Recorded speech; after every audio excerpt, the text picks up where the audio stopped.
Hey guys, welcome back to my channel. আশা করি তোমরা সবাই খুব ভালো আছো, আমিও বেশ ভালো আছি। আর আজকে ব্লগটা অন্য কোনো ব্লগ নয়, ব্লগ ভিডিও যেমনটা হয় তেমন না।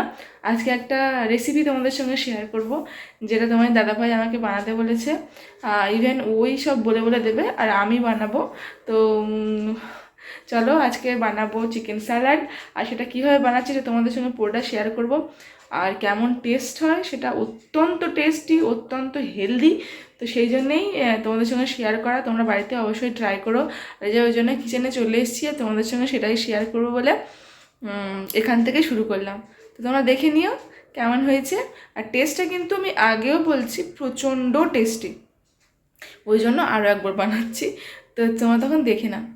তো এখানে আমি নিয়ে নিয়েছি বাঁধাকপি, শসা, টমেটো, পেঁয়াজ, গাজর, ক্যাপসিকাম, ধনিয়া পাতা, মটরশুঁটি আর লেবু, লঙ্কা, এছাড়াও broccoli, mushroom, green bell pepper, yellow bell pepper, red bell pepper, sweet corn, baby corn, যা ইচ্ছা দেওয়া যায়।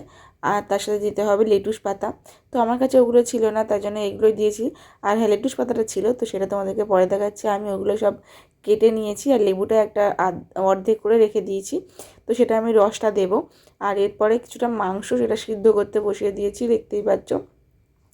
এটা মাংস আমাদের আগের দিনে হয়েছিল, তো সেই মাংস ছিল, কয়েকটা রেখে দিয়েছিলাম। সেই মাংস দিয়েই করতে বলেছিল স্যালাড। তো মাংস দিয়ে সবাই সবসময় তো পকোড়া টকোড়া খাওয়া হয় এক্সট্রা থাকলে।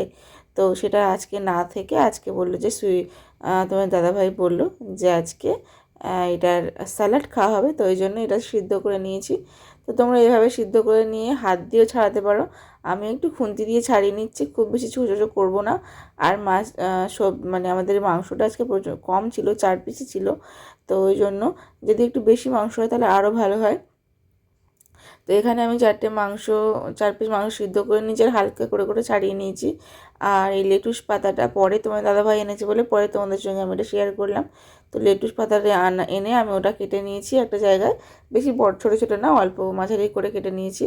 আর সেই মাংসটা তোমার দাদাভাই একটু ছাড়িয়ে দিচ্ছিল, মানে খুন্তি দিয়ে ঠিক হচ্ছিল না বলে ও একটু ছাড়িয়ে দিচ্ছিলো। আর এদিকে দেখতেই পাচ্ছ। আর এর সাথে লাগবে হচ্ছে আমুলের যে বাটারটা আমি নিয়েছি। তোমাদের কাছে যে বাটার থাকবে সেই বাটার নিতে পারো, কারণ বাটার দিয়েই হবে আর কি, কোনো তেল ইউজ হবে না। তো এখন গরম তেলে আমি বাটার দিয়ে দেবো, বেশ পরিমাণ মতো বাটার দিয়ে দেবো। আর এই বাটারে দেওয়ার একটু গরম হলে, মানে বাটারটা পুরো মেল্ট হয়ে গেলে এর মধ্যে দিয়ে দেবো মাংসটা। তো ওই যে মাংসটা ছাড়ানো হয়েছিল সেই মাংসটা দিয়ে দেবো। তো আমাদের মাংসটা একটু কমই ছিল, তোমাদের একটু মাংস বেশি করে নেবে আর বেশি ভালো লাগবে। তো যে সন্ধ্যাবেলা জাস্ট স্টার্টারের মতো করেছিলাম অল্প করে, 3 জনে খাবো বলে। যেহেতু বাবা, আমি আর এখন আমি বাপের বাড়িতেই আছি, তো 3 জনে। তো মা তো নিরামিষ খায়, তো ওই জন্য মার জন্য নয়, আমার 3 জনের জন্য। তো এই যে করে নিয়েছি আমি এগুলো। এর ওপরে একটুখানি নুন আর গোলমরিচ গুঁড়ো, এইটুকুই শুধু দেবো, আর কিচ্ছু না, জাস্ট কিছু না, শুধু একটু নুন আর গোলমরিচ গুঁড়ো দিয়ে আর একটু বেশি করে নাড়িয়ে চাড়িয়ে বেশ ইয়েলো টাইপের হয়ে যাবে, মানে ভাজা ভাজাটা। আর যেহেতু বাটার দিয়েছি, তাই ওই সর্ষের তেল বা সাদা তেলে যতটা একদম ফ্রাই একদম পুরো হয় ওরকম হবে না।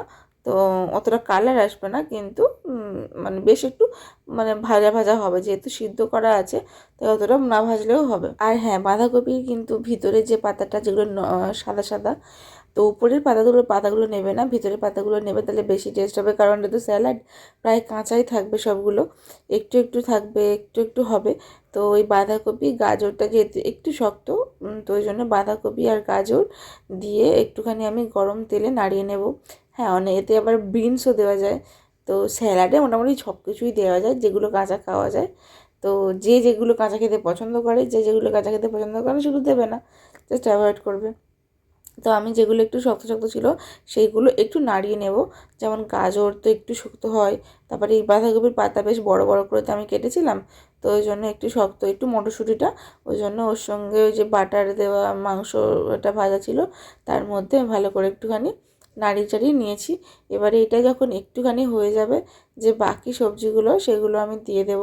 সেগুলো দিতে হতো না, কিন্তু আমি দিয়ে দিয়েছি। আর আমার দেওয়ার কারণ হচ্ছে আমি কড়াতেই মাখিয়ে নেব পুরোটা জিনিসটা দিয়ে। তো ওটার বাইরে মাখাবো না সব স্যালাডটা, কিন্তু আমার আঁচটা কিন্তু একদম কমানো আছে। আর এই যখন ক্যাপসিকামটা পেঁয়াজটা দিলাম তখন আরও কমিয়ে, মানে একদম লো ফ্লেমে করে দিয়েছি, তখন মিডিয়াম ফ্লেমে ছিল আর এটা একদম লো ফ্লেমে করে দিয়েছিলাম। তো এই যে পেঁয়াজ আর ক্যাপসিকামটা হালকা করে একটু ভেজে নেব। ক্যাপসিকাম তো কাঁচাই খায়, তো সবটা তো কাঁচাই খায়, তাও আমি চেয়েছিলাম যে তোমরা এগুলো কাঁচা দিতে পারো, তাহলেও ভালো লাগবে। আমি কাঁচা দিইনি, আমি একটুখানি কড়াতে নাড়িয়ে নিয়েছি, যেহেতু বাটারটা ছিল বাটারের স্মেলটাও যাবে, বেশ টেস্টটা একটু বেশি হবে, ওই জন্য আমাকে বলেছিল কাঁচা দিতে, আমি কাঁচাটা দিইনি। তো চলো এবারে, যদিও রেসিপিটা কিন্তু তোমার দাদাভাই বলে দিয়েছে, কিন্তু তার মধ্যে একটু আমি পাকামো করেছি। তো তোমরা যদি এরমভাবে করো তোমাদের, মানে আমার মনে হচ্ছে যেন টেস্টটা বেশি ভালো হবে, যারা একেবারে কাঁচা খেতে পছন্দ করে না। যদিও আমি কাঁচা খাই, তাও আমি করেছি। এরপরে এইগুলো একটুখানি নাড়িয়ে নিয়ে আমি গ্যাসটা অফ করে দিয়েছি। অফ করে দেওয়ার পরে টমাটো, যে কাঁচা টমাটোটা আমি কেটে রেখেছিলাম, মানে পাকা টমাটোটা, সেই টমাটো, তারপরে আরও যে সবজিগুলো ছিল, ধনিয়া পাতা, তারপর লেটুস পাতা, লঙ্কা, আর সবটা দিয়ে, এখন কিন্তু গ্যাসটা নেভানো, জাস্ট নেভানো। তো ওগুলো সব দিয়ে ওর উপরে আরও যে যেগুলো দিতে হবে, টমেটো, মেয়োনিজ, টমেটো সস আর কি, টমেটো সস, মেয়োনিজ, আর একটু গোলমরিচের গুঁড়ো আমি দিয়ে দিয়েছি, যেটা ব্ল্যাক পেপার। তো ব্ল্যাক পেপারটা আর একটু দিয়ে দিয়েছি। আর হচ্ছে দিয়ে দিয়েছি নুন। তো সেইগুলো সব দিয়ে দিয়ে এই এখন দেখতেই পাচ্ছ আমি ব্ল্যাক পেপারটা একটু বেশি করে দিয়ে দিয়েছিলাম আগে, তো পরে একটুখানি আর দিলাম, দিয়ে আর ওর সাথে লেটুসের যে পাতাগুলো ছিল সেই পাতাগুলোই দিয়ে দিলাম। লেটুস পাতা তো একদমই দিলেই সঙ্গে সঙ্গে, গরমে দিলে সঙ্গে সঙ্গে একদম নেতিয়ে যায়, তো ওই জন্য একদম শেষে দিয়েছি। দিয়ে আর এটা বাইরে, মানে অন্য প্লেটে নামিয়ে সেখানেই না মাখালে হয়, কিন্তু আমি খুন্তি দিয়ে না মাখাতে সুবিধা হবে, একেবারে কড়াতেই মাখিয়ে নেওয়া যাবে, ওই জন্যই আর কি এখানে দেওয়া। তোমরা বাড়িতে কিন্তু অবশ্যই ট্রাই করবে, খুব ভালো আর খুব ভীষণ হেলদি, সবচেয়ে বড় কথা ভীষণ হেলদি, ভীষণই হেলদি একটা রেসিপি। একটু বেশি মাংস হলে টেস্ট একটু বেশি ভালো হয়। তো যাই হোক, আমরা তো প্রায় বানিয়ে খাই, তো ওই জন্যে তোমাদের সঙ্গে ভাবলাম যে শেয়ার করি। যখন আমি ভিডিওটা এডিট করছি তখনও একবার খাওয়া হয়ে গেছে মাঝে। তো যখনই মাংস আসে বাড়িতে, তো তখনই মাংস কয়েকটা রেখে দেওয়া হয়, আর স্যালাড করে খাওয়া হয়, নাহলে পকোড়া করে খাওয়া হয়, তো এরকম করে খাওয়া হয়। যাই হোক, তারপর যে শশাটা ছিল, শশা তো কাটা হয়েছিল, সেই শশা, আর শশাগুলো আমি কিন্তু গোল গোল করে কেটে নিয়েছি, দেখতেই পাচ্ছ। তোমরা তোমাদের যেমন ভালো লাগে, যে সাইজ ভালো লাগে সেই সাইজে কেটে নিও। তারপরে ওপরে ওই টমেটো সস, একটু বেশি করে টমেটো সস দেবে, কারণ ওটা টেস্টটা আসে আর কি। তো আর মেয়োনিজটাও একটু বেশি পরিমাণে দেবে, আমি বেশ অনেকটাই দিয়েছি। মেয়োনিজ আর টমেটো একসঙ্গে মাখালে একটা দারুণ ফ্লেভার টেস্ট আসে, তোমরা সবাই জানি। তো সেটা দিয়েই ভালো করে মাখিয়ে নিয়ে এবার নুনটা একটুখানি হালকা চেক করে, যদি ভালো লাগে আর একটু নুন, মানে যদি টেস্টি কম লাগে, মনে হয় নুনটা কম আছে, তাহলে নুনটা দিয়ে দেবে, নাহলে নুনটা ঠিকই আছে, আমার নুনটা ঠিকই ছিল। তো আমি ওই জন্যে কড়াতে ভালো করে নাড়িয়ে নিয়েছিলাম, এই যে কড়াতে নাড়িয়ে নিয়েছি।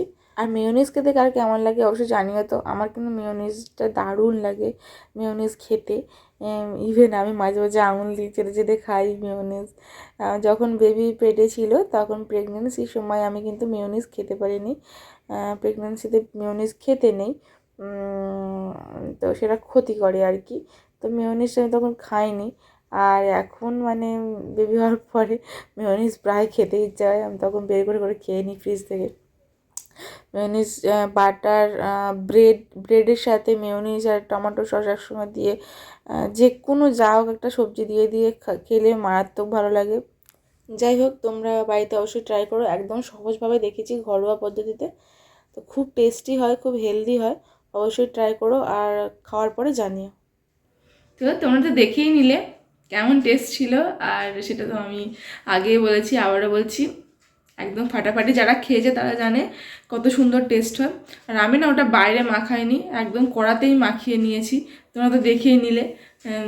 খুন্তিটা আছে বলে সুবিধা হয় বলে আমি ওতেই মাখিয়ে নিয়েছি, এমন কোনো ব্যাপার না। ও তো অন্য কিছু হলে এমনি মাখা না, দুটো চামচ দিয়ে আমি খুন্তি দিয়ে নাড়িয়ে মাখিয়ে নিয়েছি, এটাই আর কি। তো খুব সুন্দর টেস্ট, তোমরা কিন্তু বাড়িতে অবশ্যই ট্রাই করো। কিছু মানে এমন কোনো ব্যাপার না যে খুব কঠিন কিছু, এরকম কিছু না, একদম নর্মাল জিনিসপত্র নিয়েও বানাতে পারো। তো তোমরা বানিয়ে খেও, প্রচণ্ড হেলদি, প্রচণ্ড টেস্টি। আর আমার ভিডিওটা, রেসিপিটা কেমন লেগেছে অবশ্যই কমেন্টস করে জানিও। টাটা।